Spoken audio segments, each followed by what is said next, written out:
Hi everyone. Sorry for the delay. It took me a little while to get into the right place. So welcome to today's presentation. So my name's Kenny and I will be presenting about personal branding and social media as a researcher. Just a little bit of background. This talk kind of evolved. This talk is kind of a bit of a mix between social media and its use to promote your research, and also, more importantly, in order to do that, you have to build up your personal brand. So that's what I'll be focusing on today. Bit of an odd one. I don't normally present to an empty audience, but hopefully I've got some listeners. I've got a little bit of a spiel that I have to do before I get into this. So just talking about the research seminar series. So for those of you that haven't attended one of these seminars before, there's over 20 topics related to research, and it's across the whole research process, from how to do a literature review or systematic review to how to write grant applications and disseminating your research to a wider audience. Each of the topics are designed to be a rapid overview of a topic, so there's only so much you can cover in an hour, but hopefully it just gives you just a bit of a grounding for those of you that want to know more about certain areas of research. So just as a reminder, at the end of this session there is an evaluation form that you need to complete, or that we encourage you to complete online. Just something to remember towards the end, and I'll send another reminder. In addition, I would like to acknowledge Alison Hopkins for helping me with this presentation. So she's helped put together some of the additional resources that you'll get as part of the pack with this video presentation. There's some handouts as well that she's helped me put together. So thank you, Alison, for doing that.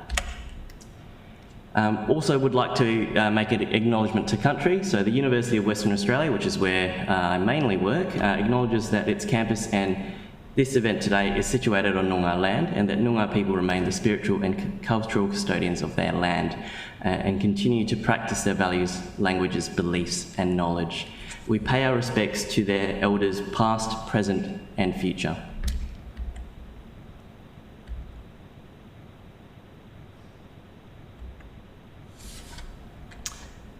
So as I mentioned before, I'll be talking about social media, what it is, how do we use it in research, and the benefits of social media in research.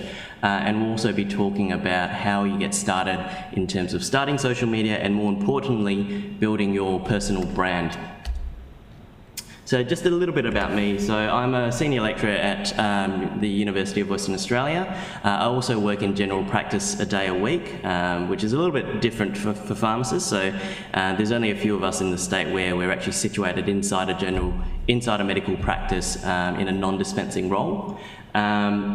Now, the reason why I've kind of talked about my contributions to the pharmacy profession is that a lot of these things, or actually all of these things listed here, relate to or can be drawn back to what I've done on social media and how that's kind of opened up doors for me.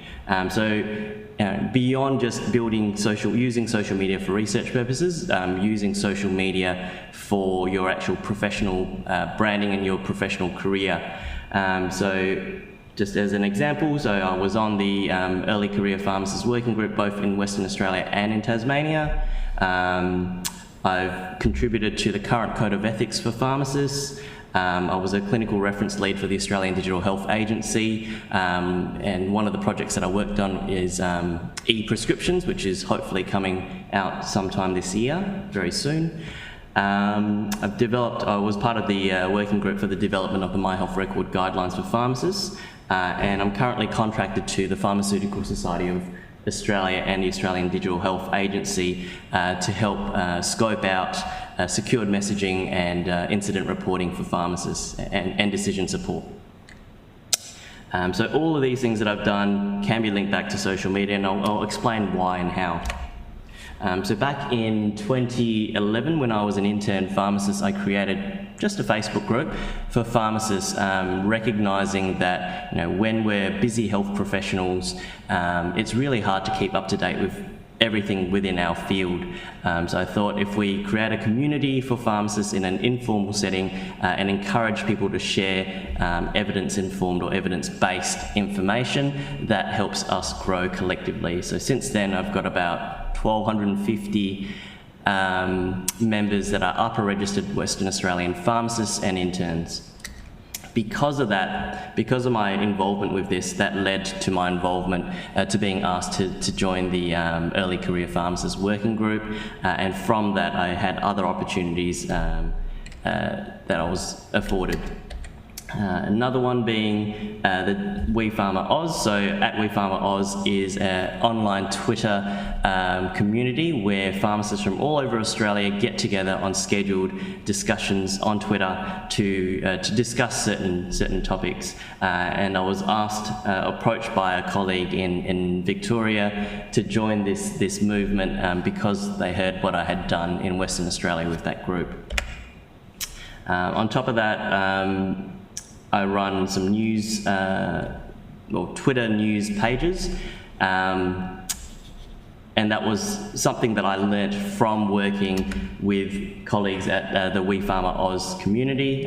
So some of the tools that I learnt, social media tools that I learnt, helped me to develop an online curated news forum. So this runs 24/7. Every day a new article comes out with very little input from me, and that was based off tools that I learnt from my previous venture. I won't go on, but basically a lot of things that I've done in social media sort of started from one thing, led to another, and then that's opened up my doors to other professional opportunities. All right, so social media, what is it? Basic definition, it's website or applications that enable users to create and share content or to participate in social networking. So it's not just communication, it's also sharing of content, creation of content, and that's the thing that you need to be thinking about when it comes to how it could apply to research. So in terms of how we traditionally disseminate research, this is not an exhaustive list, but it's just a few little key things that we do when we disseminate research. So peer-reviewed scientific publications is a big way that we disseminate research to people within our field, as well as conference presentations, interpersonal communication and emailing, and mass media. So these are the tools that we had available to us prior to social media, but with the advent of social media, it allows us to actually expand our horizons and communicate with people that we wouldn't necessarily have the opportunity to communicate in traditional channels such as conference attendance or peer review publications. So just a few examples of research about social media and research. So this particular study looked at whether social media, using some form of social media, would increase the reach of an article. So this was an article that was published in Surgery in May 2015. I'm not going to go through this in a whole lot of detail, but essentially what happened was the paper was published in May 2015, and then a blog post about that article was published in October 2015. And through that process, they found a significant spike in the amount of page views of the article. So in total, 5% absolute increase in total article page views as a result of the blog. So that's just one study. So I'll give you another example. This one was a slightly better designed study. It's essentially a randomized crossover trial looking at, akin to a randomized crossover trial, looking at 16+1 articles and then a blog post that was released either via Facebook, Twitter, LinkedIn, and researchblogging.org. And again, they found that whenever some form of social media was used, more article views, more people viewed the articles compared to when it was just the article without any sort of social media around it. And finally, the last example I just wanted to talk about was to put it into perspective. Social media is not, it's not the golden ticket. It's not the way to go. It's just an additional way to increase your research reach. So just based on this particular study, tweets increased citations by 1.2%. Mendeley, which is another social media platform, increased it by 1%. Blogging was quite significantly increased, so 13% increase. However, the journal impact factor is still, at least according to the study, is still the most, has the most impact in terms of increasing citations. So, as I said, social media is not the way to go, it's just an additional way to increase your reach. And I'll talk a little bit more about the reach later on in this presentation. So just wanted to give you a few of the common platforms, a few common social media platforms. So LinkedIn is one that I'm sure many of you would know about. Hopefully most of you, if not all of you, have a LinkedIn account. So LinkedIn, it's a professional networking site. It's not just a site for having your profile, it's also a platform for learning, something called LinkedIn Learning, which has basically micro-credentials or short bits of learning that you can accumulate for a little to get a certificate at the end of it. It's also there for helping you find jobs as well.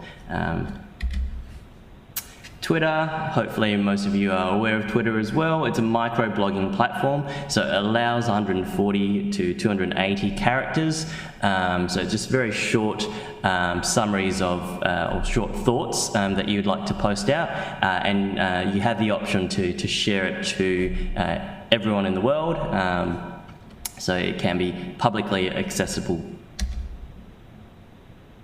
Facebook, social networking site, a lot of people use it socially, but as I mentioned in my introduction, I also use it professionally as well, and in light of the COVID-19, my Facebook group has certainly received a lot of attention amongst pharmacists. If you're more of a visual person, something like YouTube might be worth considering. ResearchGate is sort of the researcher version of, I guess, like a research social networking site, so kind of like a mix between LinkedIn and Facebook, but for researchers. And lastly, Mendeley, it's a reference manager, but it also has a social element to it.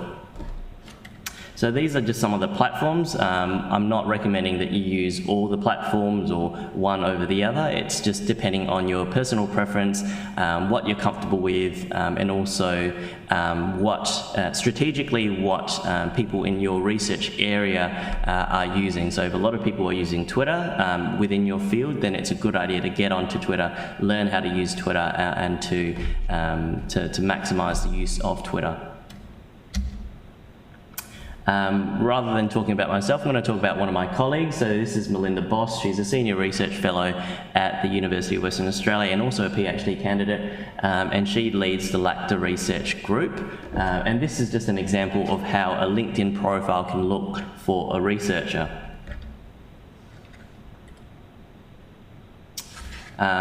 In terms of setting up a profile, it's not enough just to have a profile of who you are. You do need to actually create content in order for people to actually find value in what you do. So Melinda does post quite regularly about the events and her research, and quite recently there was a post that was, I guess, broadcasted by UWA media about COVID-19 and lactation, which was authored by Melinda. And that's an example of how it's used on Twitter, how Melinda uses it on Twitter.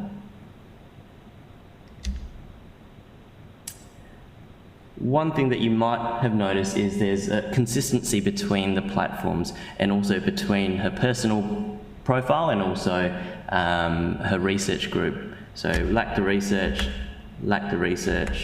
you'll see LACTA research.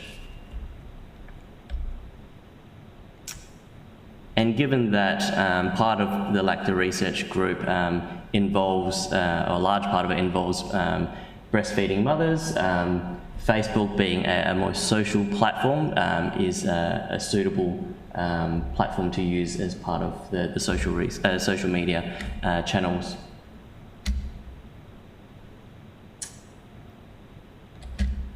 Right, okay, so all that's well and good.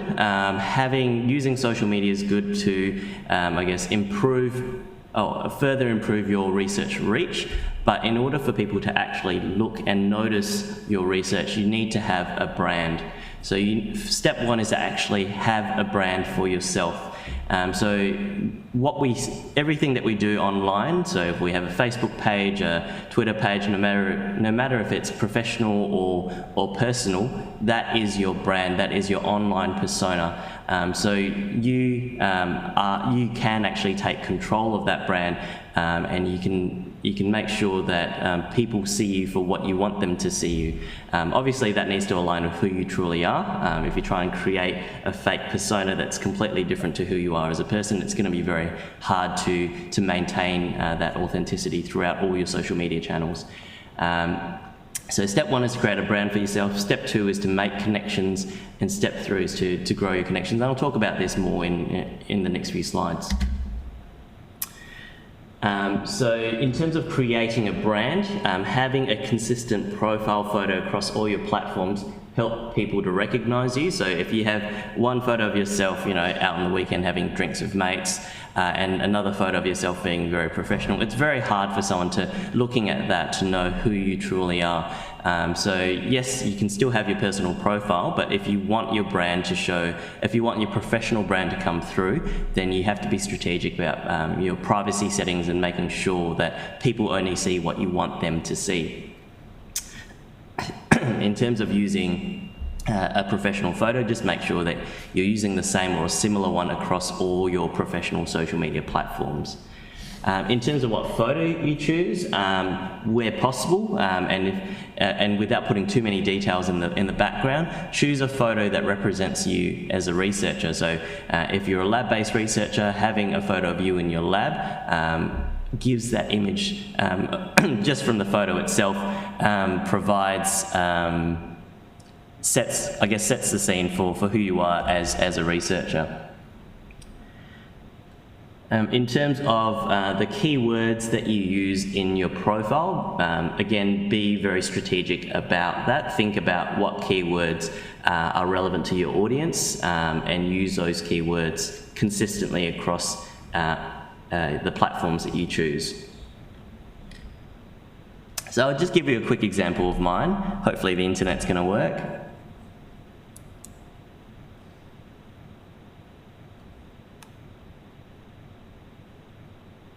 Oh, it's opening up too. Let's try that again.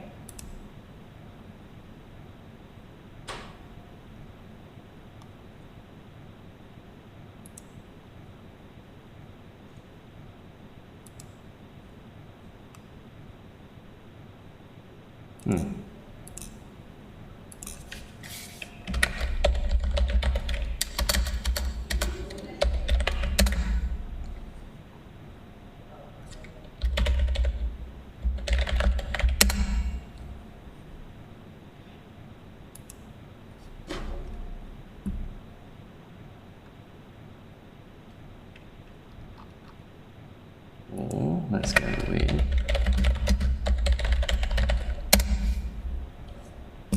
So for some reason the LinkedIn link didn't work, but let's check it out. So if you just type in, for example, Kenneth Lee pharmacist, you'll see that on the first page, 1, 2, 3, 4, 5, 6, 7, 8, 9. So everything on the first page is related to me.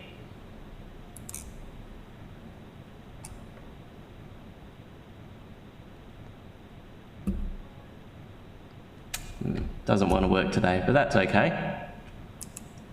So part of developing a personal brand is to make sure that, like I said, brand consistency. So as you saw on the quick Google search of myself, if you just typed in my name and pharmacist, the whole first page is all about me. So there's lots of Kenneth Lees. It's not an uncommon name. But the way I've set up my social media pages and the way I've set up my brand is consistent across all, so that they're all linked together and you can find me. And if you look at each of those pages, you'll see it's always going to be about me as being a pharmacist, as well as being an academic and academic researcher.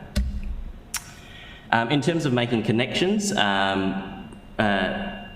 familiarise yourself with the community, so with your research community. Find out like I said earlier, find out what social media channels they're using, use those channels and add them first, and also add your colleagues within your field. So that's how you make the initial connections. You find people in your field that you already know, and you also find people that you know personally, and also people that you regularly cite in your work, and that's how you make the initial connections. Quite often people will follow you back once you've made that connection, and then you can grow your networks from that way. The other tip to grow your connections is to post regularly.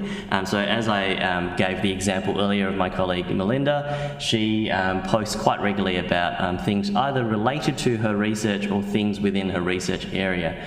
So you don't necessarily have to always post about your own research, and if you actually do that, people could tune out after a while, because it all would seem like a self-plug. If you actually include content that it's within your research area but it's not necessarily authored by you, people see value, and they also see that you're not just trying to say, hey, look at me, look at my research. So post regularly, use variety. In your handouts, you'll see a few different links about the breakdown in terms of what you can post up or what you should be posting up. So, for example, there's the 70-20-10 rule, where 70% is new content that builds your brand but isn't necessarily your own content. 20% that's related to your own. Actually, I can't remember now. 10% is related to your own personal branding, that your own work that you're posting up. So there's lots of different rules. They're rule of thumbs, not evidence-based, but it's just what is used in marketing and communication. In terms of the language that you use in your posts, just make sure that it's appropriate to your audience. You may have noticed, and you would be aware of hashtags, so they're a way of, I guess, categorizing your posts. So if you use consistent hashtags that are relevant to your post, that makes it easier for other people to find. If it's almost like keywords in a journal article. So if you've got consistent keywords that you're using, it just makes it more visible to the audience. Make sure that you're using your social media accounts, promoting them in, for example, your email signatures, if your company allows you to do that, business cards, presentation slides, even conference posters. That way you're really trying to grow your connections through various means. So in terms of a social media strategy, you can go with you can potentially go with a structured approach, and this is just an example from an article where they did daily tweets as well as monthly journal clubs that were done on Twitter.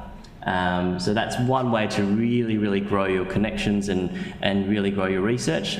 Just really depends on the resources you have available. It's completely fine if you're a team of one doing research and just doing the odd Twitter post or doing the odd LinkedIn post. That's completely fine. As a reminder, social media is just another avenue to further grow your reach. It's not the sole place to go to grow your reach. I'll talk very quickly about analytics and altmetrics. Quickly, just a quick definition of altmetrics. So altmetrics are metrics and qualitative data that complement traditional citation-based metrics. So altmetrics, alternative metrics. So things like, for example, how many page clicks, or how many people saw your tweet, or how many people read your LinkedIn post, etc. These are examples of altmetrics. And just because people have clicked it doesn't necessarily mean that they're going to definitely cite your work. And that's not necessarily the goal of altmetrics and the goal of social media. So another benefit of social media, beyond just expanding your reach within your research community, is to actually have it reach people that are non-researchers. So for example, if you actually want your research to benefit the wider community, wider public, then having disseminating information about your research to the wider public can increase awareness of your research. Having said that, altmetrics, there is some studies looking at altmetrics and whether it increases citations. I did mention it earlier in another article, but this is yet another article looking at whether people tweet, and also the correlation between tweetations and citations. So they found that top-cited articles can be predicted from top-tweeted articles with a fairly high specificity and sensitivity depending on your field. And again, we talk a lot about Twitter, but Mendeley is another platform, and this article suggests that there was a correlation between Mendeley readership and positive and citations.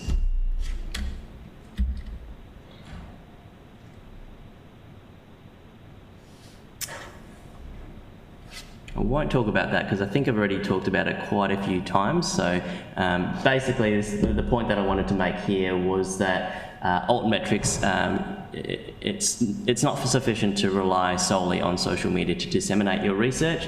It's just complementary to your traditional forms of disseminating research.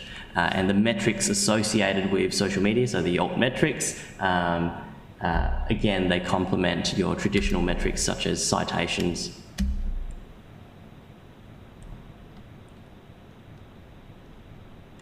And these are just examples of what altmetrics can look like. So, for example, where people are from in terms of people that have viewed your post, and that's a good way to make and grow your connections. So you can look at your metrics and say, okay, so the following countries or the following professions have looked at my research. Maybe I should get in contact with, or maybe I should target future posts for these people.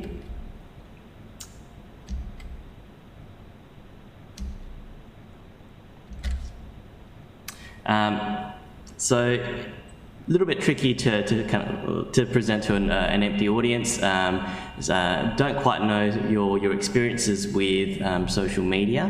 However, some of you might feel like there's a lot of platforms around, it's hard to get started. Which platforms do you pick? And as I mentioned a couple of times, the main thing is choose what you're comfortable with using, and two, choose something where people within your research area or your target audience are using. So if everyone's using a particular platform or a particular suite of platforms, use those platforms first. You don't have to use all the platforms. The recommendation is to use one platform that you're comfortable with. Once you're comfortable, then start using other platforms as well. When you use more than one platform, just make sure you're consistent with your branding, consistent with your message of who you are, what you're trying to portray, and the research that you're doing. And strategically, when you actually post something on each of those platforms, just make sure that you're using keywords that are commonly used in that particular field, and you can use hashtags to further categorize those keywords, make it easier to find, but just make sure that you're doing it sparingly.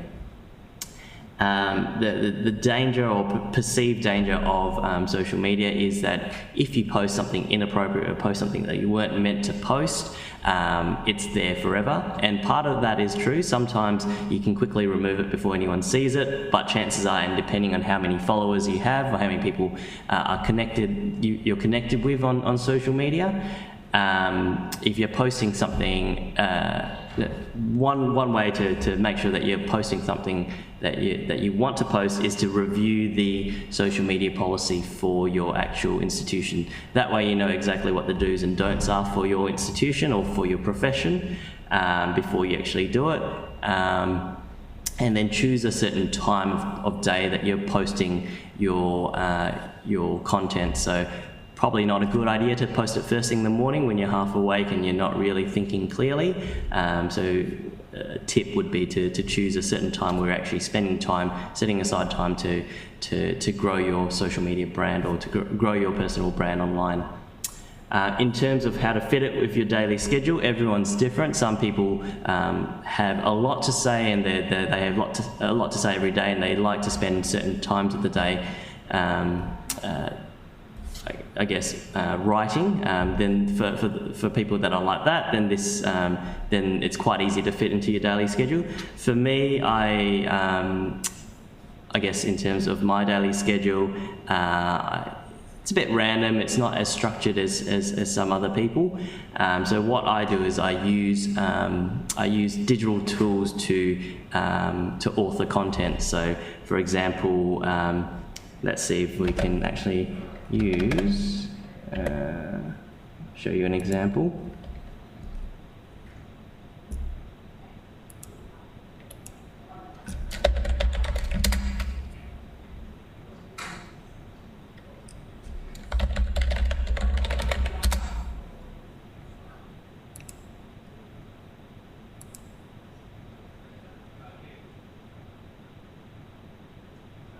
So all these tweets are actually done automatically and I pull them from certain sites. So that's just an example of how I manage my time. And I'm conscious that I'm running a little bit over time, so if you do have any questions, just make sure that you provide them through the regular channels by emailing CAHS. And I think that's it for today. Thank you.